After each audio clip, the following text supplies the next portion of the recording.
On en a tous fait l'expérience. Certains souvenirs nous reviennent plus facilement en appelant des images à notre mémoire. Notre invité du jour en a fait une méthode qu'elle a baptisée la mnémographie. Grâce à elle, les enfants, et c'est vrai pas seulement pour les enfants, retiennent plus facilement des noms de villes, des grandes dates de l'histoire, l'orthographe de certains mots, des légendes mythologiques, bref, plein de choses. Et puis au passage, ils apprennent également des informations, de la culture sur tous les sujets, et cela grâce à une collection des éditions Le Robert baptisée Un petit dessin. J'en montre quelques-uns. Un petit dessin pour voyager autour du monde, un petit dessin vaut mieux qu'une grande leçon, ou encore un petit dessin pour connaître des grands personnages. Sandrine, bonjour. Bonjour.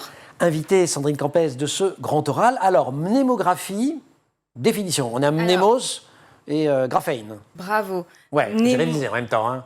Mnémo, ça vient du grec mnémé, qui veut dire mémoire. D'ailleurs, on le retrouve dans amnésie, par exemple. Et dans graphie, mnémotechnique. ou mnémotechnique, tout à fait. Et graphie, ici, c'est l'image. Donc, littéralement, la mnémographie, c'est la mémorisation par l'image. Et ça s'appuie sur les neurosciences.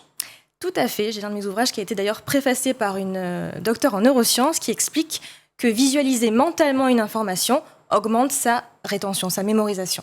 Comment vous êtes venu à... Enfin, comment vous avez eu l'idée ? Alors, tout a commencé par l'orthographe. Je me suis rendu compte que c'était difficile de mémoriser l'orthographe d'un mot simplement en le lisant, en l'apprenant.